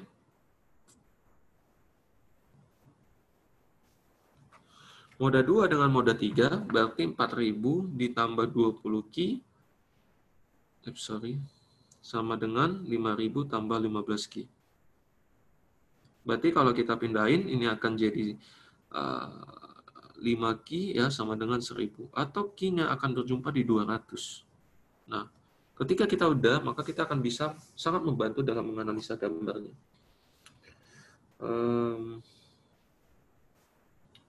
Misalkan gini ya, ini ada sebuah garis, ini adalah Q-nya, ini adalah cost-nya. Berarti, titik mulainya akan dari mana? 1 dari 0, 1 dari 4.000, 1 lagi dari 5.000. Berarti gue bisa bilang peningkatan ini akan landai. Dia naik tapi pelan. Oke. Terus 4.000 dia akan naik, tapi dia akan lebih tinggi, tapi sampai satu titik dia akan berjumpa. Di sini dia akan naiknya eksponen. Kira-kira akan begini nanti gambarnya. Berarti gue bisa bilang persinggungan mereka di titik-titiknya itu kapan aja. Berarti ini moda 1, ini adalah moda 2, ini adalah moda 3. Moda 1 titiknya dengan moda 2 itu ketika 50. Moda 1 dengan moda ketiga itu akan berjumpa ketika titiknya adalah 58,82. Moda 2 dengan moda 3 akan berjumpa ketika titiknya adalah 200. Inilah gambarnya. Ketika kita mau menganalisa hubungan ketiga-tiganya bagaimana. Ini akan naik terus ya, eksponen. Dan tidak bakal pernah disusul sama moda 2 dan moda 3. Karena naiknya tinggi banget. Maka yang A udah kejawab. Yang B, tentukan moda transportasi paling murah pada kuantitas tertentu. Berarti, kalau gue bilang dari 0 sampai 50, yang paling murah siapa? Berarti kita lihat garisnya paling kecil kan, yang paling rendah. Maka untuk kapasitas yang Q-nya di antara 0 sampai 50, kita akan memilih moda 1. Karena itu yang paling murah. Karena moda 1 lebih rendah kan secara cost-nya dibandingkan moda 2 dan moda 3. Terus kalau kita bandingkan, Q-nya di antara 50 sampai 200, kita bisa bilang yang termurah adalah moda 2. Ketika Q-nya di atas 200, maka yang termurah adalah moda 3. Itu jawaban poin B-nya. Oke. Terus yang poin C-nya, berapa kuantitas maksimal untuk moda 2 sebagai opsi terbaik? Artinya, untuk kuantitas moda kedua, kuantiti paling tinggi berapa sih untuk dia masih biaya terendah dari biaya moda lainnya? Berarti, kalau kita lihat untuk jawaban dari poin C-nya, kuantiti maksimum untuk moda 2 berapa? 200 kan? Maka kita bisa bilang Q paling tinggi untuk moda 2 itu adalah 200. Kenapa 200? Karena di atas 200 udah ada yang lebih murah dibanding dia. Yaitu siapa? Moda 3. Itu ya, bagaimana nanti ketika menjawab soal-soal seperti begini untuk konsep relasi dan fungsi. Ini bagian dari relasi fungsi. Jadi kalian harus bisa menganalisa bagaimana slope. Oke, sampai di sini dulu. Mungkin satu lagi ya. Yang penting juga adalah bagaimana ketika kita menggambar. Jadi kalau satu yang teman-teman penting untuk tahu, apa rumus gradien? Rumus gradien datangnya adalah Y2 dikurang Y1, X2 dikurang X1. Sekarang, kalau misalkan diketahui slope dan satu titik sembarang, kita bisa membuat fungsi. Misalkan dikasih tahu slope-nya adalah setengah, di mana satu titik sembarang yang dilalui adalah misalkan 2,5. Oke, maka kita bisa A itu kita kali silang dulu, berarti A di mana X2 dikurang X1 dikali Y2 dikurang Y1. Nah, sekarang karena kita cuma tahu satu titik sembarang, X2-nya kita ganti X saja, dan Y2-nya kita ganti Y. Maka kita bisa masukin setengah X dikurang 2, Y dikurang 5. Maka setengah X berarti min 1, Y sama dengan min 5. Atau Y bisa gue dapetin setengah X akan tambah 4. Inilah fungsinya ketika nanti teman-teman diminta membuat sebuah fungsi, jika diketahui slope dan titik sembarang. Oke, sekarang kalau misalkan gue punya satu gambar sembarang, dan ini jelek banget. Misalkan seperti begini.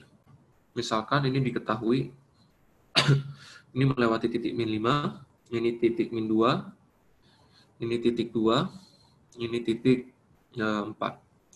Berapa fungsi X ya?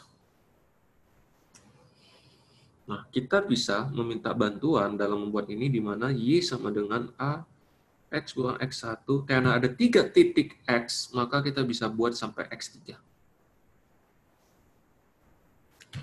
Maka Y sama dengan A. Ingat, ini kan adalah X sama dengan min 5 kan? Maka kalau gue ganti X min 5 sama dengan 0, maka kita buat X kurang 5. X positif 5 maksud gue. Berarti min 2 jadi X plus 2. X min 3 berarti X min 4. Karena ini X sama dengan 4 kan? Berarti X min 4. Ini nanti kita akan pakai untuk mencari slope. Jadi ingat ya, untuk titik singgung di sumbu Y-nya, itu digunakan untuk mencari slope A. Maka di sini kita sudah dapatkan fungsinya ada seperti begini. Tapi A-nya kita belum tahu. Cara taunya A-nya di mana? Ini kan apa bacanya? 0,2. Berarti kita bisa masukin ketika Y-nya 2, X-nya 0. Maka 2 min 4. 2 sama dengan berarti min 40 ya. Atau bisa gue bilang A-nya adalah min 1/20. Berarti gue bisa bilang fungsi untuk yang digambar ini adalah min 1/20 dikali X tambah 5, X tambah 2, dan X kurang 4. Ini adalah fungsi polinomialnya. Karena kalau gambar sembarang ini pasti polinomial biasanya. Itu ya, untuk kita bagaimana menentukan jika diketahui titik sembarang dan membuat fungsinya. Oke, ini untuk relasi fungsi. Gue rasa ini cukup. Apalagi ya yang penting ya. Cukup ya. Nah, sekarang gue mau masuk ke konsep matrix.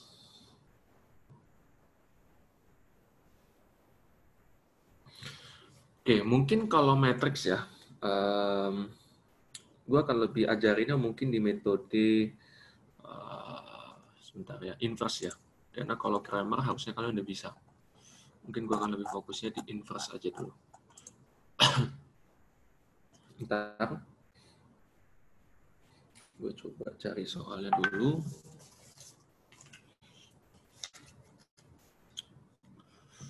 Gak apa-apa deh, kita pakai keseimbangan aja. Tapi gue akan menjawabnya dengan menggunakan metode grammar inverse. Misalkan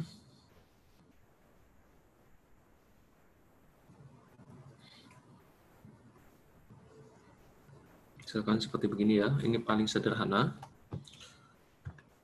Oke, sebenarnya gini, ketika kita menjawab keseimbangan itu ada dua cara sebenarnya. Atau unique solution itu ada dua metode. Metode pertama, kita bisa gunakan idenya adalah itu kita bisa menggunakan substitution method. Substitution method itu apa? Jadi kita punya semua fungsi, kita gabungin jadi satu. Maka kalau Y, gue masukin jadi apa? A plus BY dikurang BT tambah I ditambah G. T-nya gue ganti, berarti A plus BY dikurang B, di mana TY tambah I ditambah G. Atau gue pindahkan Y-nya semua ke sebelah kiri, gue akan dapat A plus I plus G. Maka Y-nya gue tarik keluar, 1 min B plus BT, itu akan jadi A plus I plus G. Maka Y keseimbangannya bisa didapetin A plus I plus G dibagi dengan 1 min B plus BT. Ini adalah keseimbangannya atau unique solution dengan menggunakan metode substitusi. Ya, ini sama, juga bisa kita cari C-nya. Berarti A plus B, kita tinggal Y-nya kita masukin C plus I plus G. Ya, min B, TY. Berarti C-nya kita pindahin, semua yang ada C-nya. Berarti bisa C dikurang BC, ya kan? Sama dengan A plus I plus G min B, TY. Oke. Berarti bisa gue keluarin C 1 dikurang B, A plus I plus G min B, TY. Artinya C keseimbangan juga bisa kita dapetin. A plus I plus G dikurang B, TY dibagi 1 kurang B. Ini adalah keseimbangannya. Sama T juga kita bisa cari keseimbangannya. T di mana C-nya gue ganti A plus BY dikurang BT plus I plus G. Maka T keseimbangan bisa kita dapetin jadi A dikali T ditambah BTY min BTT besar tambah TI tambah TG. Maka T-nya kita pindahin yang besar, akan jadi gini, AT ditambah BTI plus TI plus TG. Maka T-nya bisa gue tarik keluar, gue akan dapat langsung aja AT plus BTY plus TI plus TG, atau dibagi dengan 1 plus BT. Ini metode pertama. Dia cepat, tapi tingkat kesalahannya bisa tinggi kalau kita tidak fokus dalam plus minusnya. Nah, cara kedua, kita bisa menggunakan metode matrix. Matrix method sederhana adalah kita memindahkan, membuat fungsinya menjadi AX sama dengan D. Jadi A ini adalah parameter, ya matriks parameter. X di sini adalah vektor endogennya, di sini adalah eksogen dan konstanta. Oke, berarti kalau gue pindahin dulu, sekarang kita harus pindahin semua endogen ke sebelah kiri. Berarti dari persamaan 1 yang tadi akan kita pindahin, endogennya kan YCT ya. Kita pindahin dulu endogennya ke sebelah kiri. Maka Y dikurang C sama dengan I plus G. Terus persamaan kedua, kita pindahin jadi C min BY plus BT akan sama dengan, itu akan kita dapat A. Persamaan ketiga, maka T besar dikurang T kecil kali Y besar sama dengan 0. Oke, Ini kita udah dapetin kan? Maka kita bisa masukin sekarang ke fungsi matriksnya A dikali X sama dengan D.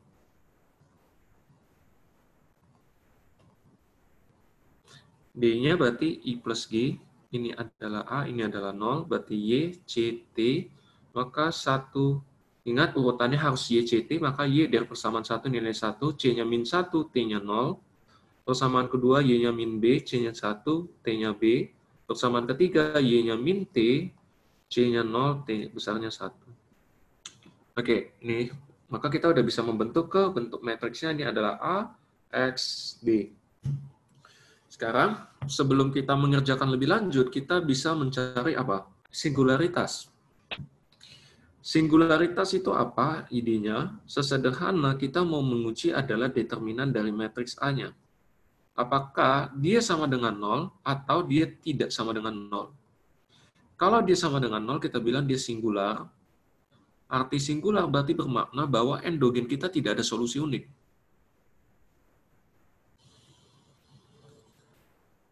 Tapi kalau tidak sama dengan 0, kita akan bisa bilang dia non-singular. Apa arti non-singular? Berarti endogen kita ada solusi unik.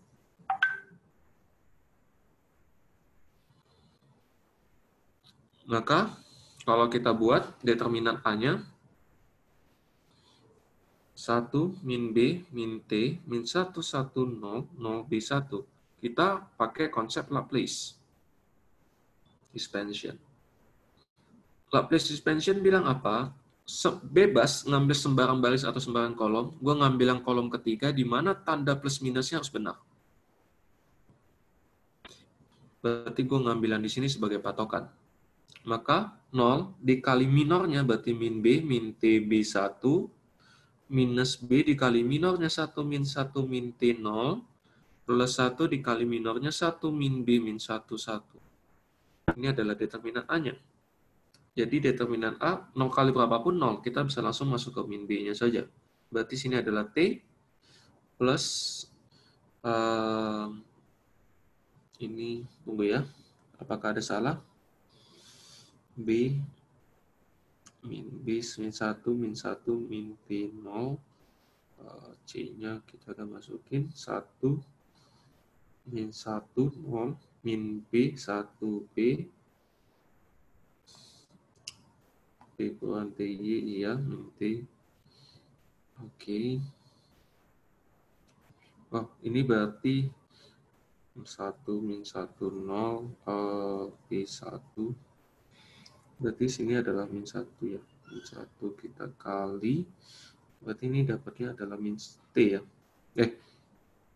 Min 1 kali min T, positif, kali negatif. Min T ya. Oke, sorry.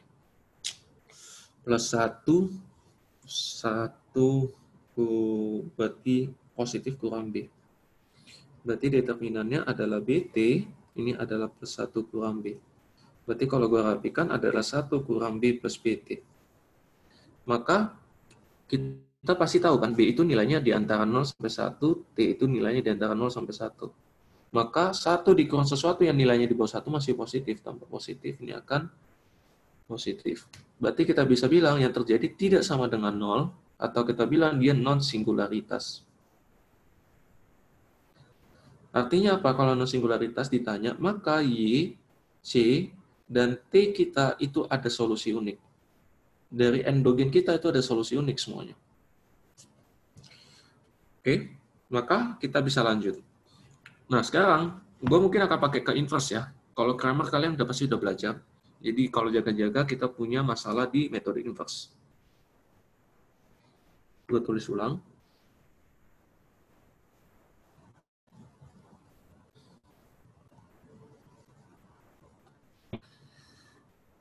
I plus G A 0. Nah, untuk mencari keseimbangan memang ada dua cara. Inverse atau Cramer. Tapi kalau Cramer, ya ini nggak masalah. Jadi gue akan ke inverse saja. Oke, inverse itu gimana? Berarti kan tadi ini adalah A, ini adalah X, ini adalah D kan? Berarti untuk cari X keseimbangannya, kita harus mencari A inverse dikali D. Di mana A inverse itu adalah seper dari determinan A dikali A join A-nya, dikali D. Sekarang, bagaimana kita mencari A join A yang 3 kali 3? Jadi ingat ya, A join itu formulanya adalah, ini, bukan ini, nih, A join, datangnya itu adalah kita kofaktor 11, kofaktor 12, kofaktor 13, kofaktor 21, kofaktor 22, kofaktor 23, kofaktor 31, kofaktor 32, kofaktor 33. Oke, kofaktor itu apa rumusnya? Di mana untuk kofaktor Mn ada formula min 1 pangkat M ditambah N kali minornya. Maka sekarang kalau min 1 kan gini ya, ketika M ditambah N itu genap, maka kita akan min 1 pangkat genap akan positif. Sekarang kalau min M tambah N-nya adalah ganjil, jadi M itu apa? M itu baris, ya. N itu kolom. Jadi baris tambah kolomnya kalau genap dia positif. Kalau baris tambah kolomnya ganjil dia akan negatif. Sekarang gue sesuaikan dulu ini ke dalam kofaktornya, sesuaikan dengan plus minusnya. 1 berarti masih genap kan? Karena 1 tambah 1 genap. Maka kita bisa jadi positif, minus 1 1. 1 2. 1 tambah 2 ganjil, maka itu akan minus dari minor 1 2. 1 3 akan minor 1 3 karena genap. 21 ganjil, maka minor 21. 22 genap, maka minor 22. Terus 23 negatif karena ganjil, minor 23. Terus 31 berarti positif karena genap. 32 ganjil, minor 32, dan 33 positif karena genap. Nah, inilah kita udah membuat kofaktor menjadi ke minor. Minor apa? Oke, gue pindahin karena ini bakal panjang. Gue butuh bantuan ininya. 1 min B min T, karena kita akan pakai ini nanti. Min 1 1 0 0 B1. Oke. A join-nya ya, ini kita masih cari A join A-nya dulu. Jadi minor kan? Berarti determinan minor itu apa? Berarti gini, kalau misalkan gue ngambil yang 1 di sini, berarti gue tutup yang sejajar ke bawah sama tutup yang ke samping. Berarti yang nggak gue tutup adalah 1 B01 kan? Itu adalah minornya. Jadi minor apa? Barisan atau kolom di dalam matriks yang tidak ditutup dengan sejajarnya baris kolom yang kita ambil sebagai acuan. Berarti 10, B1, minus, minornya berarti min B, min T, B1, berarti ini minornya adalah min B, min T, 10. Oke, jadi kita sesuaiin ya ke masing-masing baris dan kolomnya. 1, min B, min T, min 1, 1, 0. Terus di sini juga minus, berarti minornya min 1, 0, 0, 1. Di sini adalah 1, 0, min T1. Di sini adalah 1, min 1, min T, 0. 1, min 1, min T, 0. Iya, sini berarti ini negatif ya. Berarti sini adalah min 1, 0, 1, B, minus 1, min B, 0, B. Ini akan jadi 1, min 1, min B1. Kita determinankan semuanya dari masing-masing baris dan kolom. Berarti 1, ya kan, kurang 0. Min B berarti plus BT. Jadinya apa? B min BT ya kan? Karena kan ini min B, min kali min BT ya. Berarti min B plus BT. Kita kali lagi dengan negatif, maka B min BT. Berarti sini ya, min T kali negatif, maka akan jadi T. Ini akan min 1 kali min 1 kali min 1, berarti 1 dengan 0, berarti positif kali min berarti T positif. Berarti min B, berarti B ya, min B. Terus 1 min B. Oke? Nah, sekarang langkah paling terakhir untuk dapat adjointnya transpose.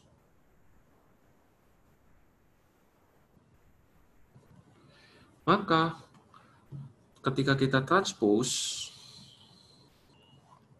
adjoint A-nya adalah 1 B kurang BT T 1 1 T min B 1 kurang B. Itu idenya. Atau kalau kalian sadar nggak sadar, ini ditukar. Tukar posisi dia. Oke, inilah adjoint-nya. Oke ya. Determinan A-nya udah kita dapat tadi dengan pengujian singularitas 1 min B plus BT. Maka kita udah bisa hitung berapa inverse-nya. Berarti kalau gue buat tadi Y keseimbangan, C keseimbangan, T keseimbangan sama dengan adalah seper dari determinan, berarti 1 min B plus BT, dikali adjoint-nya, berarti adjoint-nya adalah 1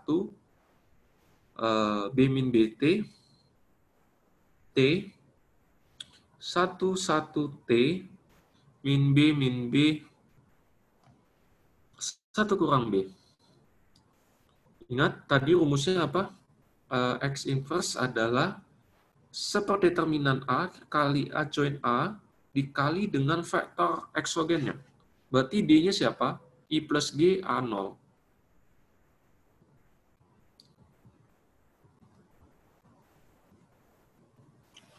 Maka kita bisa cari sekarang Y, C, T. Berarti gue kalikan dulu matriksnya. Berarti kalau kita kalikan I plus G, ya kan, baris kali kolom ya, plus A, berarti plus 0. Oke, habis. Bawahnya, ini agak panjang, I plus G dikali B kurang BT. Berarti BI min BTI plus BG, ya, min BTG. Oke, terus plus A. Oke, habis. Bawahnya berarti TI plus TG plus AT, habis. Maka Y keseimbangan, C keseimbangan, T keseimbangan, maka Y-nya adalah A plus G plus I adalah 1 kurang B plus BT. Terus untuk C-nya gue tarik keluar dulu. Yang bisa gue tarik keluar adalah B-nya, biar lebih enak. I min TI plus G min TG plus A dibagi dengan 1 min B plus BT. Di sini gue bisa tarik T-nya juga, berarti I plus G plus A, 1 min B plus BT. Inilah masing-masing keseimbangan untuk Y, C, T-nya. Untuk si Y-nya, keseimbangan didapetin si ini. Untuk si C-nya, itu keseimbangan didapetin si ini. Untuk si T-nya, keseimbangan didapetin di sini. Ini namanya metode inverse method.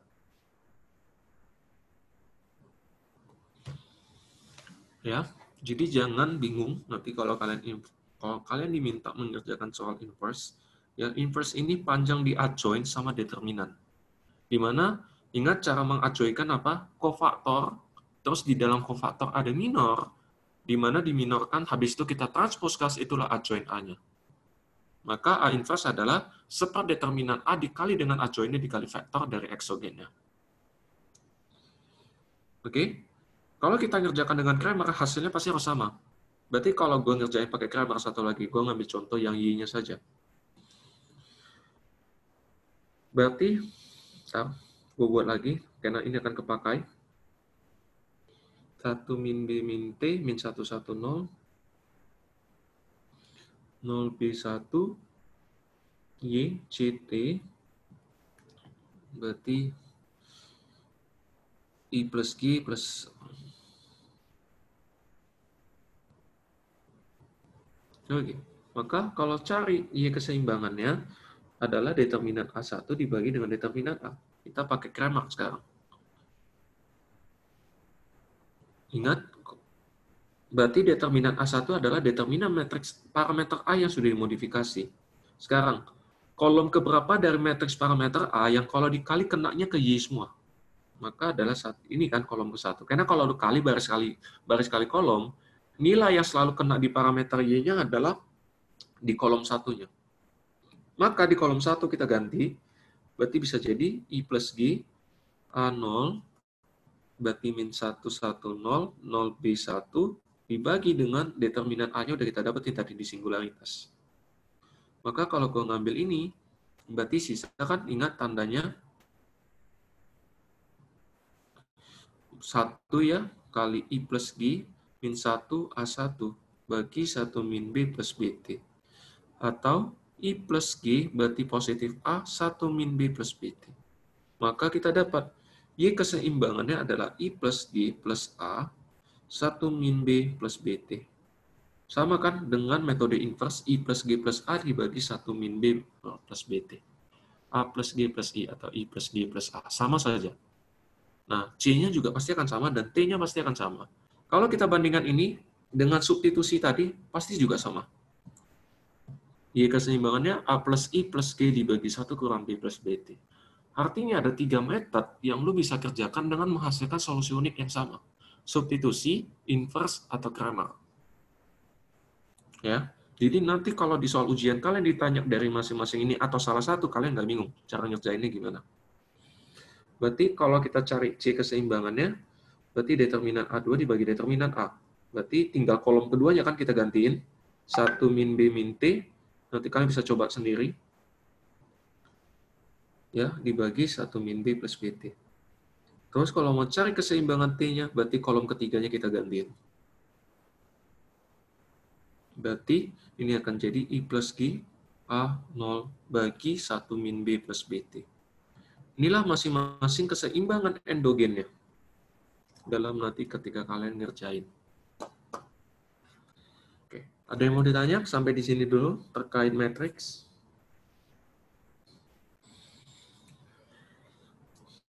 Oke, satu lagi ya, mungkin ini satu pengetahuan tentang matriks ya. Kalau nanti kalian soal ujian kalian bukan kayak begini, tapi kayak memang pure math-nya dari mathematics. Jadi kalau misalkan dia nanyanya kondisi seperti begini, A transpose dikali X dikali B sama dengan C. Dia nanya kalian X-nya berapa, berarti gimana? Ingat ya, di dalam matriks tidak mengenal pembagian, tapi mengenal inverse. Jadi kalau kita mau cari X-nya, kita harus inverse-kan apa dulu?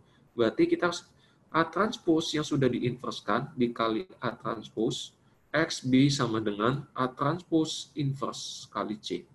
Maka ini bisa kita jadi identitas dikali X kali B sama dengan A transpose dikali inverse dikali C.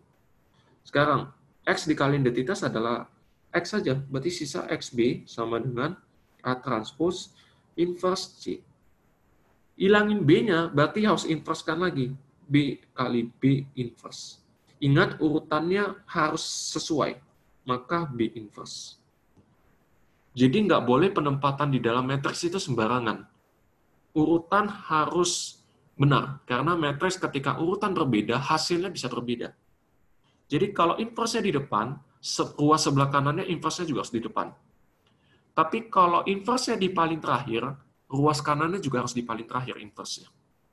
Maka ini akan jadi X dikali identitas, sama dengan A transpose dikali inverse dikali C kali B inverse.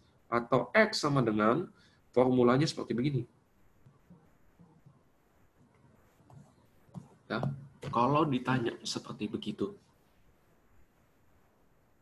Oke ya, jangan bingung nanti kalau ada formula seperti begini.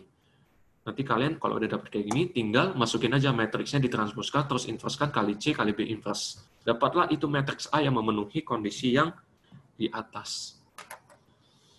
Itu doang kalau matriks, sisanya aman. Ingat ya, identitas kali siapapun berarti dia adalah diri dia sendiri. Oke, ada lagi mau ditanya sampai di sini? Karena gue rasa udah mewakilin semua materi yang harusnya kalian UTS-kan. Sebenarnya belum ke-reach semuanya, tapi menurut gue udah hampir, ya 80% udah dapat lah, 85%. Tinggal hal-hal perintilan aja yang perlu kalian baca-baca lagi. Ya, aljabar linear tadi baca lagi beberapa konsep. Relasi fungsi baca yang sifat-sifat polinomial dan fungsi kuadrat, ya itu dibaca. Apalagi ya yang udah gue belum, itu ya paling gambar tadi udah, relasi fungsi domain, range, codomain itu diketahuin. Udah, itu sih menurut gue. Oke, ada lagi mau ditanya? Karena kita udah selesai sebenarnya secara materi untuk semuanya yang udah kita bahas. Ada yang mau ditanya terkait semuanya, bebas kan mau materi apapun. Kalau nggak ada, ini gue kembalikan ke panitianya gimana, karena kita materi udah selesai.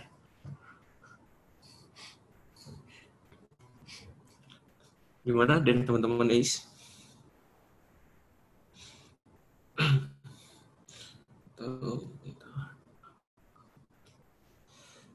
Cukup ya?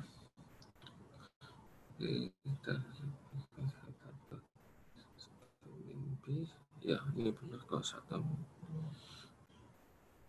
Oke. Ada mungkin dari kalian mau ditanya?